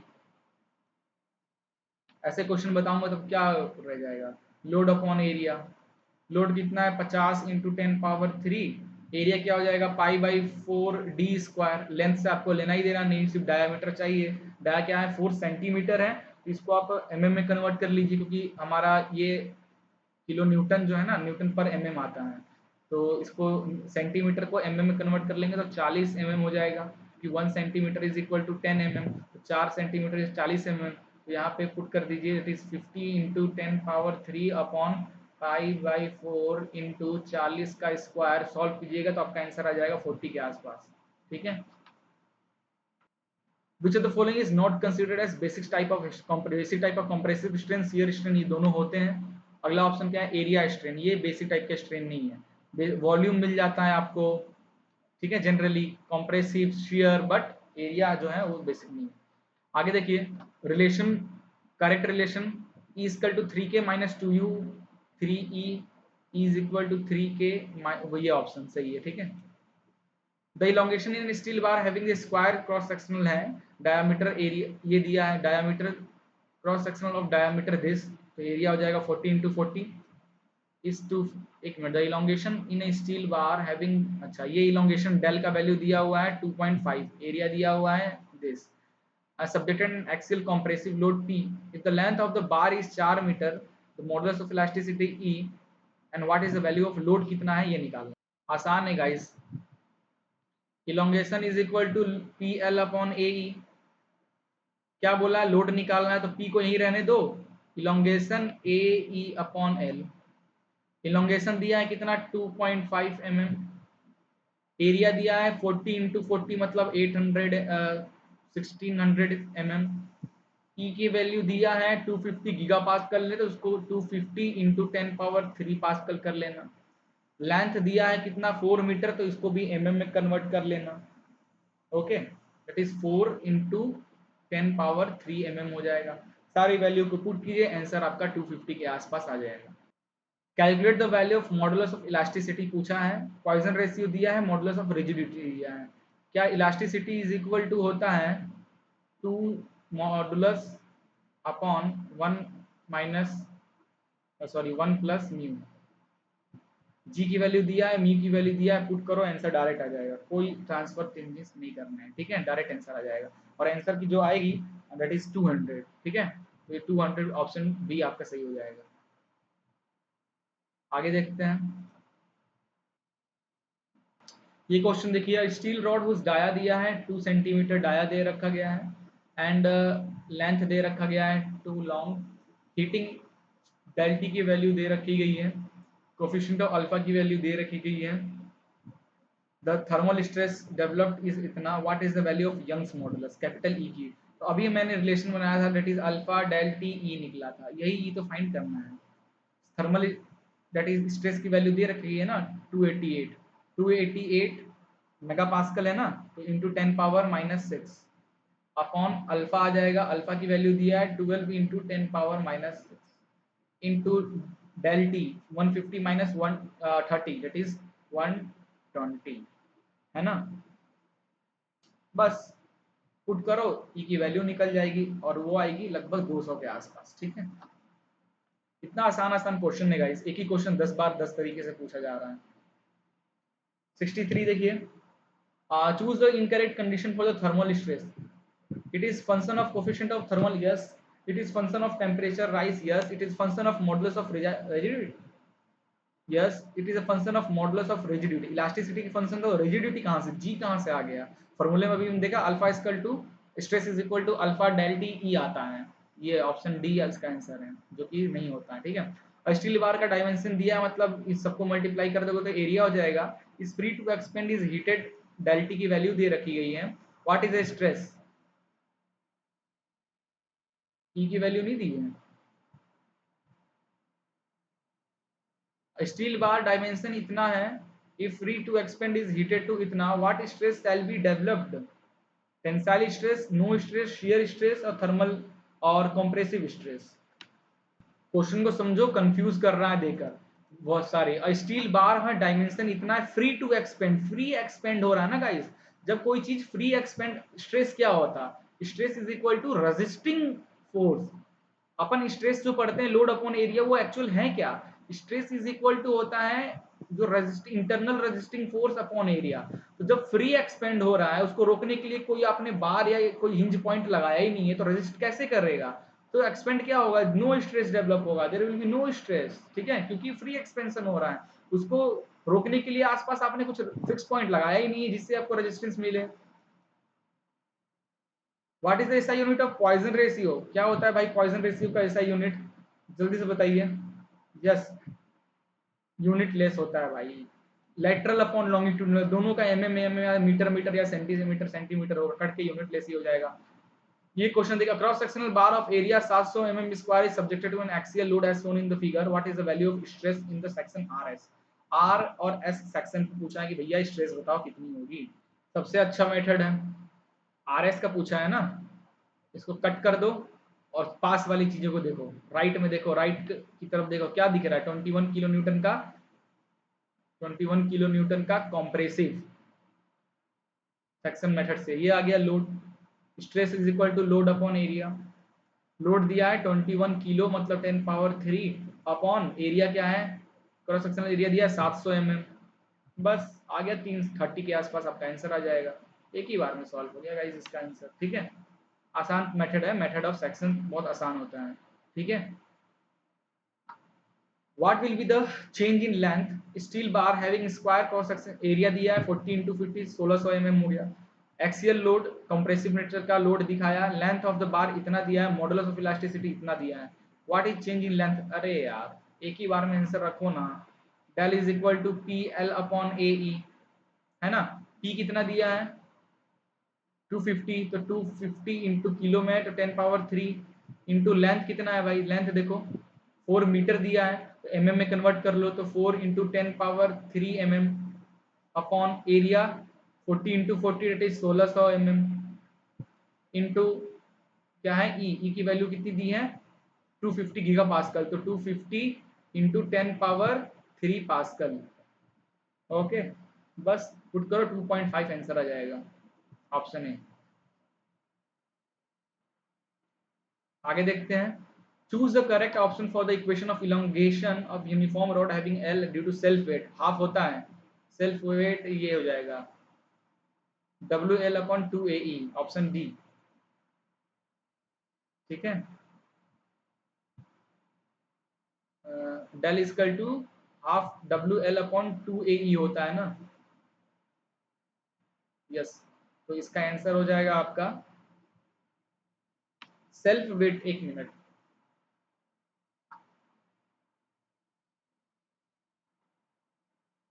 Equation elongation of uniform rod having length L है due to self weight W, option D, ये ऑप्शन सही है, W L upon 2 A E, पता नहीं ये क्यों साथ में लिख दिया है।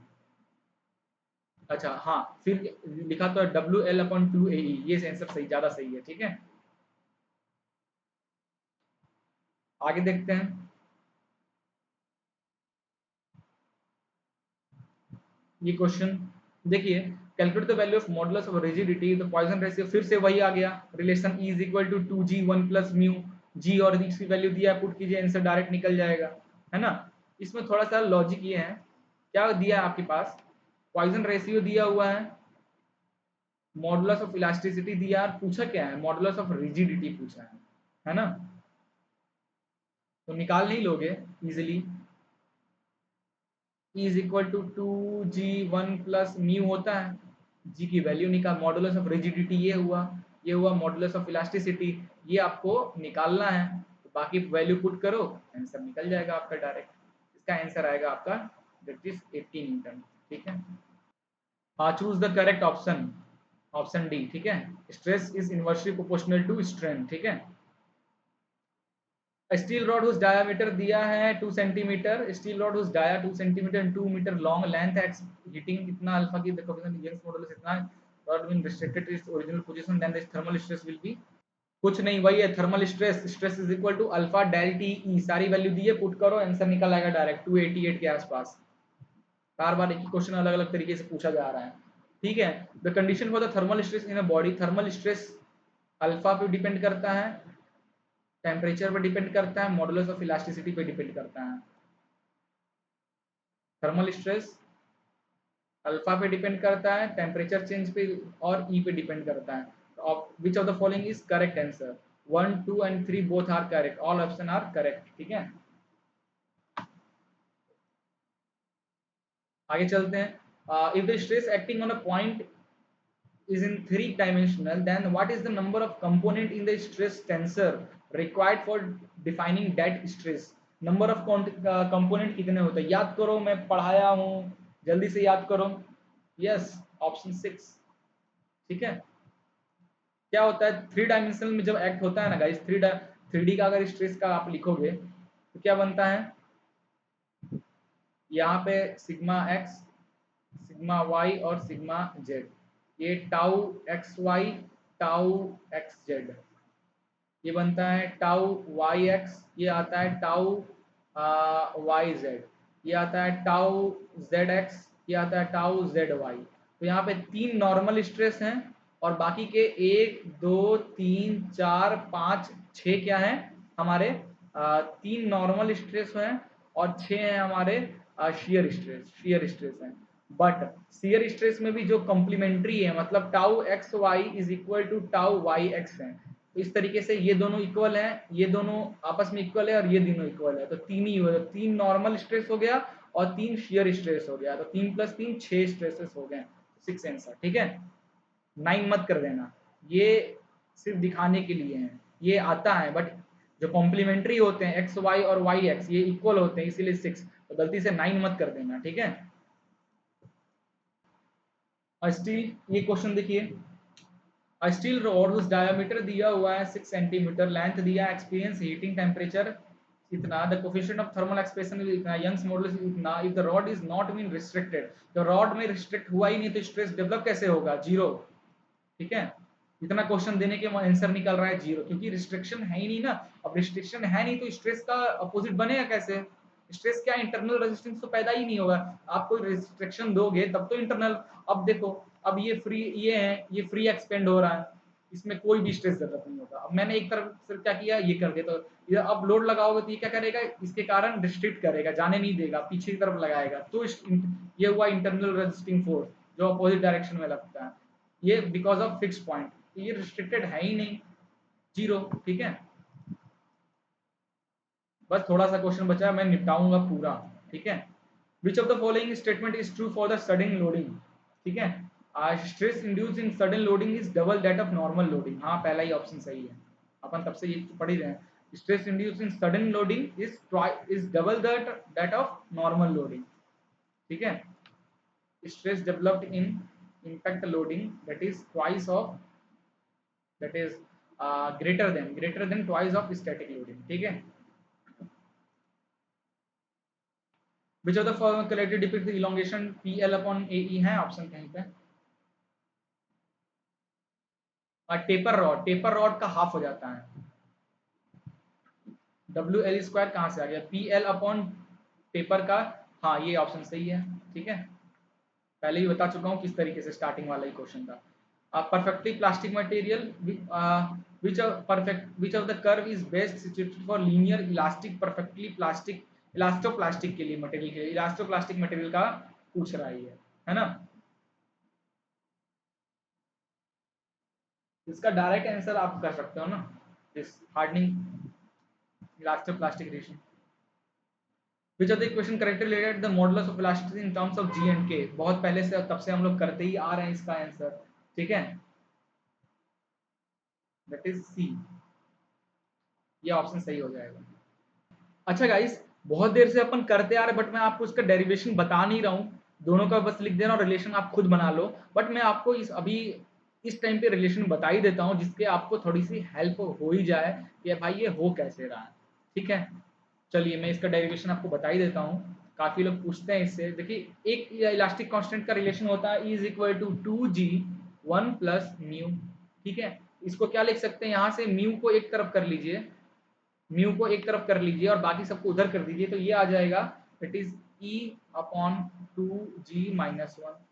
दूसरा इलास्टिक का जो फॉर्मूला होता है वो क्या होता है, E = 3K 1 - 2 म्यू, यहाँ से भी म्यू का वैल्यू निकाल लीजिए, यहाँ को भी म्यू को ट्रांसफर करेंगे तो आएगा 1/2 1 - E/3K। ठीक है, this is equation number 1, this is equation number 2, दोनों को म्यू की वैल्यू आ गई, इक्वल कर लीजिए।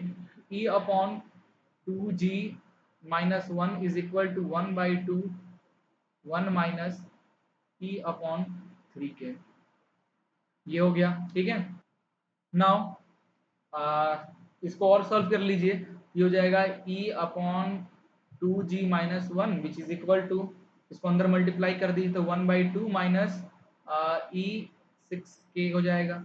ठीक है, अब E वाले को एक तरफ कर लीजिए तो 2G + E/6K which is equal to 1/2 + 1। ये हो जाएगा 2 3/2 हो जाएगा, ये हो जाएगा 6k। और इसको सॉल्व करेंगे तो आप अप्रोक्सीमेट ई, और ये आ जाएगा 3k प्लस जी अपॉन 3k g। मैंने ई कॉमन ले लिया और 1 1 हो गया, फिर दोनों का एलसीएम लेके इस तरीके से सॉल्व कर दिया। ठीक है, तो ई की वैल्यू यहाँ से आपको मिल जाएगी, दैट इज 3/2 है ना। ओके, यहाँ से आप ई की वैल्यू इसको उधर भेजेंगे तो ये हो जाएगा 9 kg upon 6k, sorry 3k plus G. ठीक है, अब यहाँ पे ये जो इक्वेशन आता है, यहाँ पे एक 2 भी आ, 2 से 2 ये कट जाता है। ठीक है, आप इसको करना, इसको एलसीएम लेके सॉल्व करना, तो 2 वाली वैल्यू आएगी तो ये 2 से इधर का जो 2 है वो कट जाएगा और फिर बच जाएगा ये पॉइंट। तो दिस इज इक्वल टू 3 और इज इक्वल टू ये ऊपर चला जाएगा 9 kg upon 3k upon G आ जाएगा। ओके, अगला क्वेश्चन देखिए, what is the tensile stress in the rod cross sectional area दिया है, एक्सियल लोड दिया है, stress is equal to load upon area 20 × 10³ kilo में, इसलिए अपॉन 3 × 2 600 mm। ओके, तो आ जाएगा डायरेक्ट, इसका आंसर आ जाएगा दैट इज सी 33.33। आगे चलते हैं, थोड़ा सा ही क्वेश्चन बताया guys, what is the normal stress of the bar square cross section side be on the load at angle 30° from the horizontal. आसान है यार, नहीं कर पाओगे इसको इस तरीके से। एक बॉक्स है, what is the normal stress on a bar of square cross section, side कितना है बी, सारी साइड है बी बी बी, इसका साइड है, this is B, this is B, on which load P is applied at an angle 30° from horizontal. ये हुआ horizontal, यहाँ से 30° पे एक लोड अप्लाई हो रहा है, कितना 30° पे। इसको अगर रिजॉल्व करोगे तो ये हो जाएगा P cos 30, और ये जो हो जाएगा ये हो जाएगा P sin 30। ठीक है, फ्रॉम द हॉरिजेंटल क्या पूछा है, what is the normal stress, normal stress कौन सा हो गया इसमें, तो नॉर्मल स्ट्रेस इस सरफेस से P cos 30, तो स्ट्रेस इज इक्वल टू क्या होता है, लोड अपॉन एरिया। लोड क्या लग रहा है इस पे, नॉर्मल लोड जो लग रहा है that is P cos 30, P cos 30 upon area कितना है, एरिया दिया हुआ है, एरिया दिया है B, ये हो जाएगा P इंटू cos 30 का वैल्यू होता है √3/2, तो ये हो जाएगा 2B। तो ये ऑप्शन कहीं दिख रहा है आपको, P √3/2B, ऐसा कोई ऑप्शन आपको दिख रहा है। अच्छा, एरिया है ना, तो लेंथ बी है तो स्क्वायर के एरिया स्क्वायर होता है, बी स्क्वायर हो जाएगा स्क्वायर। तो आई थिंक ये जो ऑप्शन है आपका ज़्यादा सही है, ऑप्शन सी मैच कर रहा है, √3, पी अलग है 2B²। ठीक है, now what is the effect of Young's modulus of wire if the radius of wire subjected to load P is double. बहुत कंफ्यूजन क्वेश्चन था। What is the effect of Young's modulus का क्या effect पड़ता है जब आप diameter को double करते हो वायर का, तो भैया यंग्स मॉडुलस मटेरियल की इलास्टिसिटी प्रॉपर्टी है, ना कि उसके डायमीटर से कोई लेना देना होता है, तो अनइफेक्टेड, ऑप्शन डी। ठीक है, अगला, स्टील रॉड का ओरिजिनल लेंथ दिया है, फाइनल लेंथ भी दे रखा गया है, after application of axial tensile load कितना हो रहा है, what will the strain developed in the rod, नहीं कर पाओगे। फाइनल लेंथ कितना है 200, तो 200.2 minus original length 200 upon original length, यही तो होता है हमारा डिफॉर्मेशन। इससे आपको डिफॉर्मेशन की वैल्यू निकल जाएगी 0.001 के आसपास। आपको जो टेंसाइल लोड दिया है इसे कोई लेना देना नहीं, क्योंकि आपको स्ट्रेन पूछा है, तो स्ट्रेन क्या होता है, change in length upon original length, तो इससे आ जाएगा ऑप्शन आपका, आई थिंक ये सी ऑप्शन आपका सही हो जाएगा। ठीक है, the formula for the extension of taper road of length L, कितने बार करा दिए अपन ये क्वेश्चन। ठीक है, 4PL pi E d1 d2, the value of principal stress at a point of a plane stress element is sigma s sigma y is इतना दिया है x और y, calculate the value of normal stress acting at the angle of 45 degree angle पे अगर act हो रहा है तो। ठीक है, तो x और y का 500 है ना, तो x का 500 y का 500, तो दोनों का समेशन अपॉन 2, वही तो हमारा नॉर्मल स्ट्रेस हो जाएगा, तो एट 45 डिग्री। ठीक है, तो at 45 degree the average stress will be 500 plus 500 X और वाई का अपॉन 2, एवरेज दोनों का निकलेगा, तो 1000 upon 2 500, option B. The value of normal stress is dash in the plane of maximum, none of this. तो वैल्यू ऑफ नॉर्मल स्ट्रेस जो होता है हमारा, that is the value of normal stress is normal shear के case में, because equal होता है normal stress और जो हमारा मैक्सिमम नॉर्मल स्ट्रेस और जो maximum shear stress are both are in equal, ठीक है, तो ना मैक्सिमम ना minimum. Young's modulus and thermal stress develop by the rod 2 metre dia दिया है, लेंथ दिया इतना, ठीक है, यंग्स मॉडुलस की वैल्यू दिया इतना एंड थर्मल स्ट्रेस की वैल्यू दिया हुआ है इतना। This experience heating temperature changes दिया and the rod has been shifted in the original position, calculate the value of coefficient of thermal expansion. Alpha की वैल्यू कैलकुलेट करना है। ये क्वेश्चन आपको बता देता हूं, देखो ये क्वेश्चन को देखो। थर्मल स्ट्रेस होता है alpha del T into Young's modulus, alpha की वैल्यू कैलकुलेट करना है, ठीक है, अल्फा की वैल्यू कैलकुलेट करना है। तो सिग्मा टी की वैल्यू कितना दिया गया है, दैट इज थर्मल स्ट्रेस का वैल्यू दिया है 288, मैं लिख देता हूँ 288, सबको मेगा में ही निकालूंगा, which is equal to alpha into del T मतलब 30 और 150 का minus, that is 120 into E की वैल्यू दिया 200 गीगा पास्कल, तो 200 मेगा पास्कल में ही आंसर हमारा आ जाए, 200 इंटू 10 पावर 3 पास्कल। अल्फा की वैल्यू यहाँ से आप कैलकुलेट कर लो, ये निकलेगा आपका, that is option this, option A 1.2 and this, okay. The cross section bar of area इतना है, subject and axial load, what is the value of stress in section PQ, P और Q पे क्या develop हो रहा है। कितने बार ये क्वेश्चन करा दिया हूँ, कुछ नहीं करना है, क्या करना है आपको इसके लिए, बस कट करो यहाँ पे जो भी सेक्शन का निकालना है, सेक्शन को कट करो, राइट या लेफ्ट देखो जो पास में एंड पॉइंट से, राइट वाला पार्ट ज्यादा, लेफ्ट वाला पार्ट ज्यादा सही है। लेफ्ट में देखो 63 न्यूटन, तो लोड जो हो जाएगा क्या हो जाएगा, लेफ्ट में देखने पे 63 टेंसाइल नेचर का लोड है। एरिया क्या दिया है, तो 63 किलो न्यूटन है, तो 10 पावर 3 अपॉन एरिया 700, इसको सॉल्व करोगे तो आपका आंसर निकल जाएगा 90 के आसपास, ठीक है। अगला क्वेश्चन देखिए, स्ट्रेस इज डैश स्ट्रेन, क्या है भैया इसका, stress is directly proportional to strain, determine the axial strain in the cylindrical wall at the mid depth when the Young's modulus of and Poisson ratio of the container material is इतना इतना, the axial and circumferential stress are equal and its value is 20 megapascal। आसान question है, नहीं कर लोगे, क्या पूछा है, एक्सियल स्ट्रेन की वजह से, तो एक्सियल स्ट्रेन जब किसी बॉडी पे लगता है तो एक्सियल स्ट्रेन जो डेवलप होता है, that is this upon stress upon Young's 1 minus nu, ठीक है, ये होता है।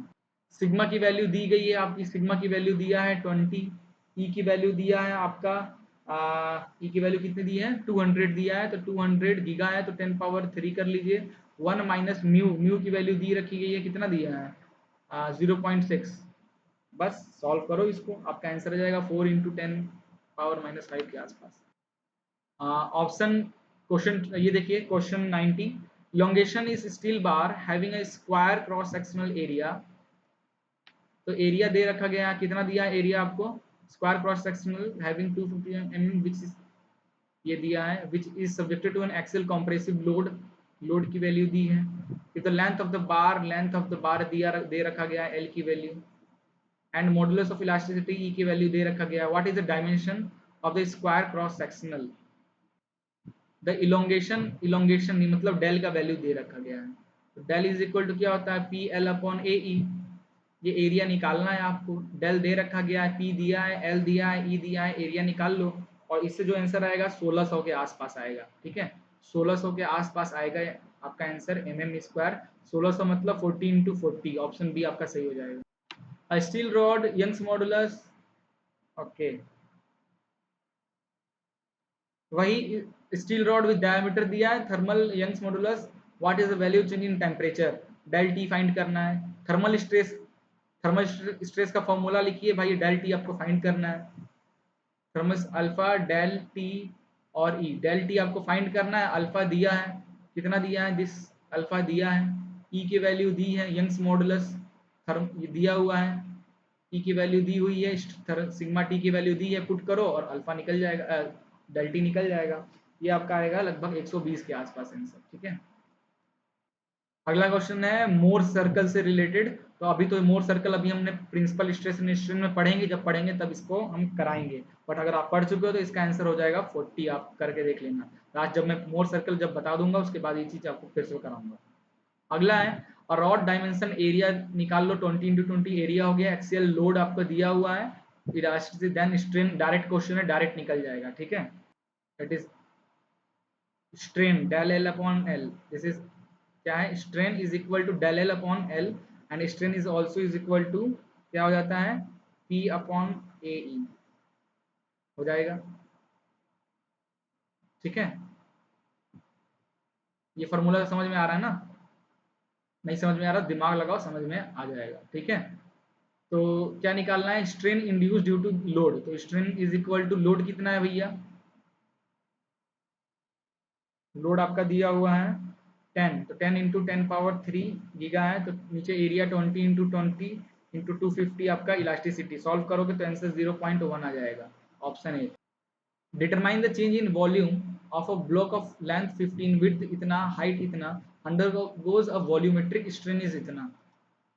वॉल्यूमेट्रिक स्ट्रेन का फॉर्मूला होता है डेल वी अपॉन वी, ठीक है। Determine change in volume, del V की वैल्यू निकालनी है, it is E V into volume.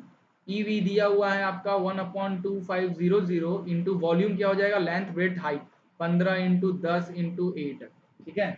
बस सॉल्व करो, आंसर 0.48 के आसपास आंसर आएगा, ऑप्शन सी 0.48, ठीक है। आगे देखते हैं, Poisson ratio is defined by lateral strain upon longitudinal strain. The value of Poisson ratio depends on, value of Poisson ratio किस पे डिपेंड करता है, मटेरियल पे, material of the test specimen, ठीक है। बस खत्म, इतने ही क्वेश्चन थे। सो फाइनली गाइस 1.5 घंटे का वीडियो बना और 1.5 घंटे में हमने लगभग 110 क्वेश्चंस लगाए। तो जो मैंने तीन पार्ट बनाया, अब समझ में आया कि मैंने क्यों ये एक एक 1.5 घंटे का वीडियो मैंने बनाया अलग से थ्योरी, उसके बाद मैंने 1.5 घंटे का क्वेश्चन कराया। ये दो चैप्टर में जनरली कोई भी आप प्रीवियस ईयर क्वेश्चन की किसी का भी ले लीजिए, तो उसका स्टार्ट 2 से 3 चैप्टर, जो मैंने अभी 3 लेक्चर बनाया ना, दो 2 से 3 चैप्टर आप उसकी हेल्प से बड़ी आराम से आप कर सकते हो। तो 150 के आसपास हमने क्वेश्चन, 3 टॉपिक पढ़ा और 150 क्वेश्चन लगभग हमने कर दिया। 40 to 45% जूम हमारा यहाँ पे खत्म हो जाता है। अब छोटे छोटे टॉपिक बचे हैं वो उनको कवर करेंगे और प्रीवियस ईयर क्वेश्चन हम लगाते जाएंगे। आशा करता हूँ गाइस ये वीडियो आपको पसंद आया होगा। किसी क्वेश्चन में दिक्कत आता है तो आप हमारे टेलीग्राम ग्रुप पे कमेंट कर सकते हो। इसकी जो पीडीएफ है वो भी आपको टेलीग्राम ग्रुप पे मिल जाएगी और लिंक में वीडियो के डिस्क्रिप्शन में लिंक है इसका। लाइक करो, सब्सक्राइब करो, अपने फ्रेंड्स के साथ शेयर करो। मिलते हैं, गुड बाय।